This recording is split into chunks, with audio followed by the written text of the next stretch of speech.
आज हम लोग चर्चा करेंगे कि हमारे दुखों का कारण क्या है, हम क्यों दुखी हों, या सब लोग संसार में सारा संसाधन होते हुए भी दुखी हैं, परेशान हैं, चिंतित हैं।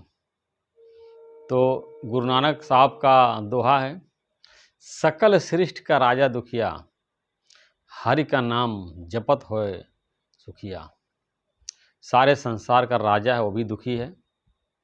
उसको डर आता है कि दूसरा राजा चढ़ाई करके मेरा राज्य छीन ले, या मेरे अंदर वाले विद्रोह न कर दें, या जैसे आजकल लोकतंत्र है, 5 साल बाद मेरी गद्दी चली जाएगी। तो पूरे संसार के लोग दुखी और परेशान हैं। तो उसका क्या कारण है? तो जो मेन कारण है, हम इस अस्थिर संसार में स्थिर बिंदु को नहीं जानते हैं। ऐसा स्थिर बिंदु जिसमें कि परिवर्तन नहीं होता है, जिसमें कि चेंज नहीं होता है, उस स्थिर बिंदु तक हम नहीं पहुंच पाते हैं। जो व्यक्ति उस स्थिर बिंदु तक पहुंच गया है वो दुखी नहीं होता है। दुखी क्या, उसके अंदर दुख उत्पन्न ही नहीं होता है। हम खुद अस्थिर हैं और सारा संसार अस्थिर है, और इसी अस्थिर संसार में हम विचरण कर रहे हैं। और इस अस्थिर संसार में जिसकी कोई स्थिरता नहीं है, सुख तलाशने की कोशिश कर रहे हैं। जबकि जो संसार है, इसका सारा सुख क्षणिक है, अभी है फिर खत्म हो जाता है। जो सुख आपके पास है वो नित्य रहने वाला नहीं है, परिवर्तनशील है। संसार ही परिवर्तनशील है। आपका जो बचपन का सुख है कहाँ है? चला नहीं गया। बाल्यकाल में कितना अच्छा होता है, कितना हम दौड़ते थे, कूदते थे, खेलते थे, वो सब कहाँ गया? चला गया। क्योंकि परिवर्तन है। जवानी के कितने सुख थे, जवानी के दोस्त थे, कॉलेज के दोस्त, मस्ती, वो भी चले गए। जवानी भी हमारी चली जाती है, बुढ़ापा आ जाता है, चली जा रही है उम्र धीरे धीरे। धीरे धीरे ये हमारी उम्र जो है चली जाती है, लेकिन हम फिर भी संसार में सुख ढूंढने की कोशिश करते हैं और स्थिर बिंदु को पता करने की कोशिश नहीं करते हैं। जहाँ दुखों का अभाव है, जहाँ परम आनंद की प्राप्ति है, परम शांति है, परम सुख है, उसको जानने की कोशिश नहीं करते हैं। तो ये मान लीजिए जिस संसार में आप हैं, जिसमें विचरण कर रहे हैं, उसमें सुख भी है, दुख भी है। आपको सुख भी मिलेगा, दुख भी मिलेगा। ऐसा नहीं कि हमेशा आप सुखी रहेंगे। कोई व्यक्ति है दुनिया का सबसे बड़ा रईस, सबसे बड़ा पैसा वाला आदमी, आप उससे पूछ सकते हैं, वही बोले कि हम सुखी नहीं हैं, हम भी दुखी हो जाते हैं, हमको भी तकलीफ, हमको भी कष्ट है। क्योंकि वो इस अस्थिर पदार्थों में बैठा हुआ है, अस्थिर संसार के पीछे भाग रहा है। जो धन है, आपका जो मकान है, जो प्रॉपर्टी है, जो सारा बैंक बैलेंस है, रुपया पैसा सोना चांदी, सब माया है, अस्थिर है, परिवर्तनशील होने वाला है। आप उससे सुख नहीं ढूंढ सकते हैं। क्षणिक सुख मिल जाएगा, नित्य सुख की प्राप्ति नहीं होगी। नित्य सुख तो जो है आपका स्वरूप ही है। इसलिए तुलसीदास ने रामचरित में बोला है, ईश्वर अंश जीव अविनाशी, चेतन अमल सहज सुख राशि।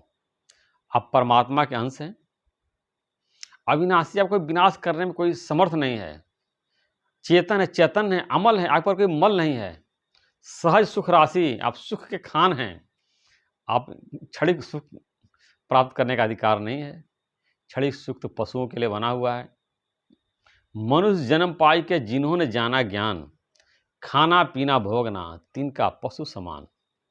मनुष्य जन्म पा करके भी जिनको ज्ञान की प्राप्ति नहीं हुई है, उनका खाना और पीना और भोगना पशुओं के समान है। तो भगवान बुद्ध ने बताया कि इच्छा मात्रम विद्या, इच्छा ही हमारे दुखों का कारण है। लेकिन इच्छा का त्याग आप कैसे कर पाएंगे? कोई भी आदमी मन में कोई इच्छा नहीं त्याग कर पाता है। मन में कोई इच्छा है, किसी चीज़ की लालसा है, वासना है, और वो गहरी होती चली जाती है, ख़त्म नहीं होती है। यहाँ तक कि जब परलोक जाता है व्यक्ति, तो वही अतृप्त वासनाओं के साथ, इच्छाओं के साथ ऊपर जाता है, और फिर उसके अंदर उस भोगों की भोगने की वासना बनी रहती है। तो परलोक में सूक्ष्म शरीर के द्वारा उस भोग को भोगता है, फिर भी शांति नहीं मिलती है। दोबारा इस मनुष्य शरीर को फिर उसको प्राप्त करने की इच्छा होती है और दोबारा ये मनुष्य शरीर प्राप्त करता है, फिर विषयों की लगातार सेवन करता है और कभी उसको तृप्ति नहीं मिलती है। तृप्ति तभी मिलेगी, उसके दुखों का नाश तभी होगा जब वो स्थिर बिंदु को प्राप्त कर लेगा। स्थिर बिंदु क्या है? आत्म स्वरूप। आत्मा जब तक जानेंगे नहीं तब तक आपका इच्छा खत्म नहीं होगा। इच्छा के कारण आपको दुख मिलता है। सबने बता दिया इच्छा आपके दुखों का कारण है। इच्छा नहीं पूरी होती तो दुख आपको हो जाता है। तो इच्छा खत्म कैसे करें? इसका उपाय क्या? इसका उपाय भी शास्त्रों में बताया गया है। इसका उपाय आत्मज्ञान। जब आप सेल्फ रियलाइजेशन कर लेते हैं, अपने स्वरूप को जान लेते हैं, अपने स्वरूप में स्थिर हो जाते हैं, आपके दुखों का अभाव हो जाता है। और कोई भी तरीका नहीं है आपका दुखों का अभाव हो जाए। थोड़े समय के लिए आप चेंज कर सकते हैं।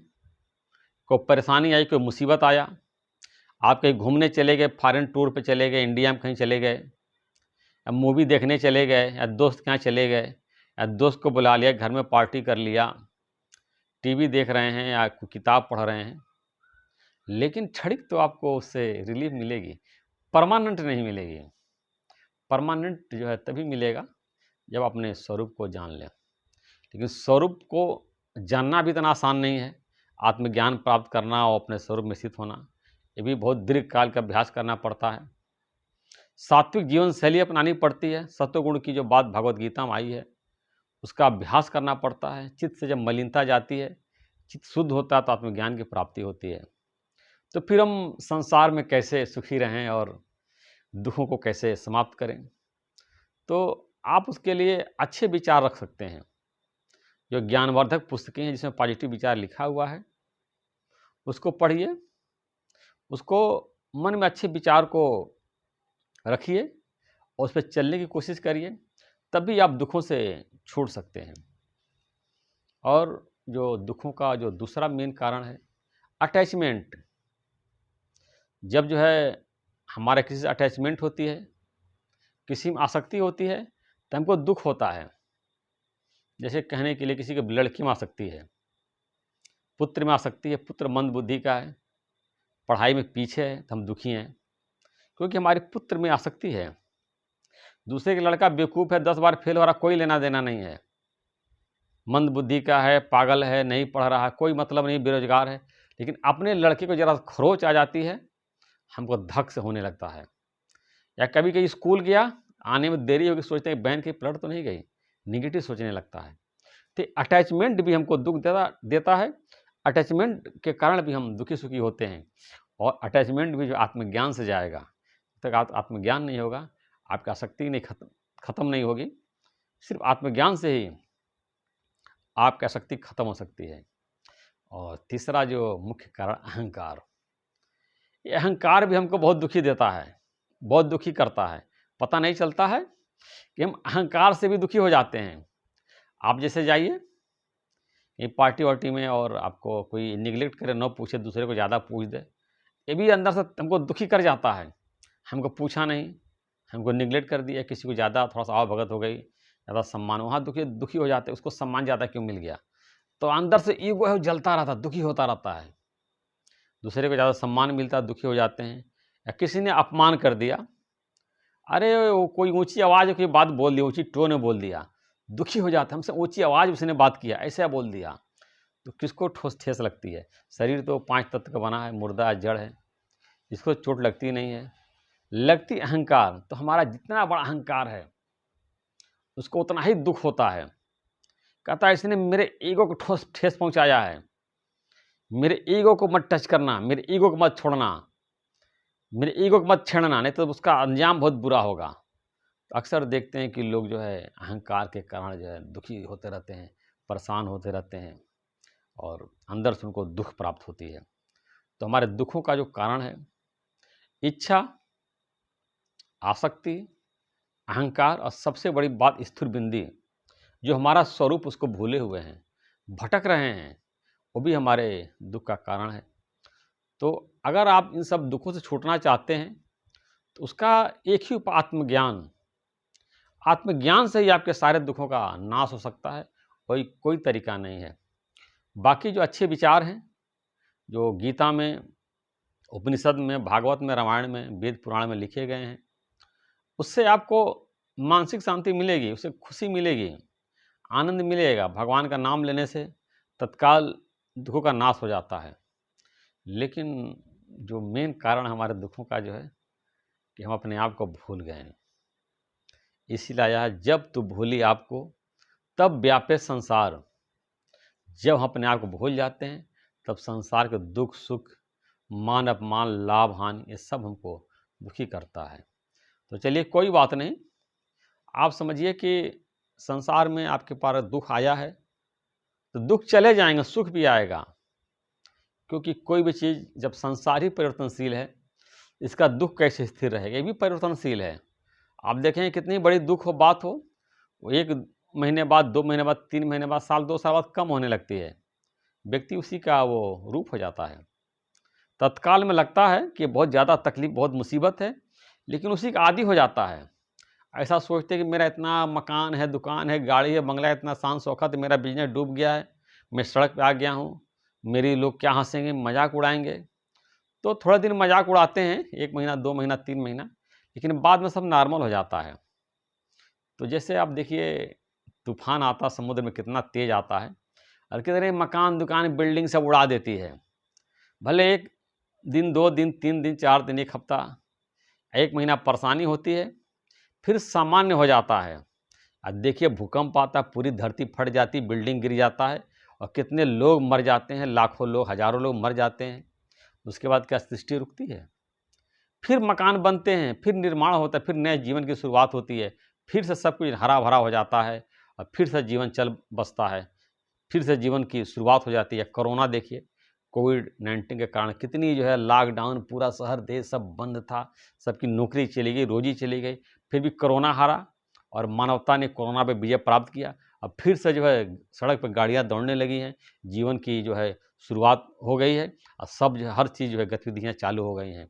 ऐसे कितना भी आपके जीवन में दुख हो, कितना भी अंधेरा हो, आप निराश मत होइए, आपके जीवन में उजाला ज़रूर आएगा। आपको लगता है कि बिल्कुल अंधेरा है, अब कोई रास्ता नहीं है, लेकिन एक रास्ता है, परमात्मा का लाइट। आप देखेंगे आपके अंदर जो है, आपके जीवन में परमात्मा का प्रकाश आएगा। उस दुख से, उस मुसीबत से आप छूट जाएंगे, अंधेरे से जो है भी आप निकल सकते हैं। एक प्रकाश आपके पास है, वो परमात्मा का प्रकाश है। अब परमात्मा के सहारे, परमात्मा के प्रकाश से आप कठिन से कठिन मुसीबत जो है, भयंकर से भयंकर दुख जो है, जहाँ कोई भी जो है आपके सामने निकलने का रास्ता नहीं होता है, लेकिन एक जो है परमात्मा का जो आप हाथ पकड़ते हैं, परमात्मा का सहारा लेते हैं, तो बड़े से बड़े भयंकर से भयंकर दुख जो है, जिससे कि बचना बिल्कुल नामुमकिन है दुनिया के भाषा में, लेकिन उससे भी आप जब बच जाते हैं, उससे ऊपर निकल जाते हैं, तो दुखों से घबराइए नहीं। आपके पास जितना दुख आएगा आप उतने मजबूत बनेंगे। आप देखिए जो WWE का मैच होता है, कितने दो एक दूसरे को पीटते हैं, मारते हैं, कितना शरीर उनका मजबूत है, उठा के बेंच से मारने लगते हैं, डंडे से मारते हैं, कितना पीटते हैं, शरीर कितना उनका जो है मजबूत होता है। तो जितनी मुसीबत आए, जितने दुख आए, जितने परेशानी आए, जितने कष्ट आएंगे, उतने आप अंदर से मजबूत बनेंगे।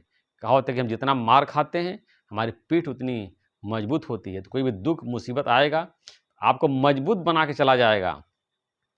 पहले ज़मानों में राजा लोग जो है अपने बच्चों को राज परिवार में ही रखते थे, बोलते हैं आलसी हो जाएगा, तमोगुण आ जाएगा, तो उसको बाहर भेज देते, वहाँ पर जाकर रहो गुरु के पास, जो वहाँ सारे अस्त्र शस्त्र की विद्या सीखो और लड़ाई करना सीखो और सब कुछ पूरा वहाँ पर घोर तपस्या में उसको रखा जाता था, ताकि उसके अंदर मजबूती आ जाए कि इस बाद में जब राजा बने तो लड़ाई भी कर सके, हर तरह के कठिन परिस्थितियों का जो है मजबूती से सामना कर सके। तो कठोर से कठोर जो गुरुकुल में तपस्या में उसको रखा जाता था और सारी शिक्षाएँ उसको दी जाती थी और राज्य के लालन पालन से, परवरिश से उसको दूर रखा जाता था। तो घबराइए नहीं, जीवन में आपका दुख आएगा तो आप और मजबूत बना करके जाएगा, आपके अंदर रेजिस्टेंस पावर आएगी और परिस्थितियों से लड़ने की आपके अंदर और क्षमता डेवलप होगा।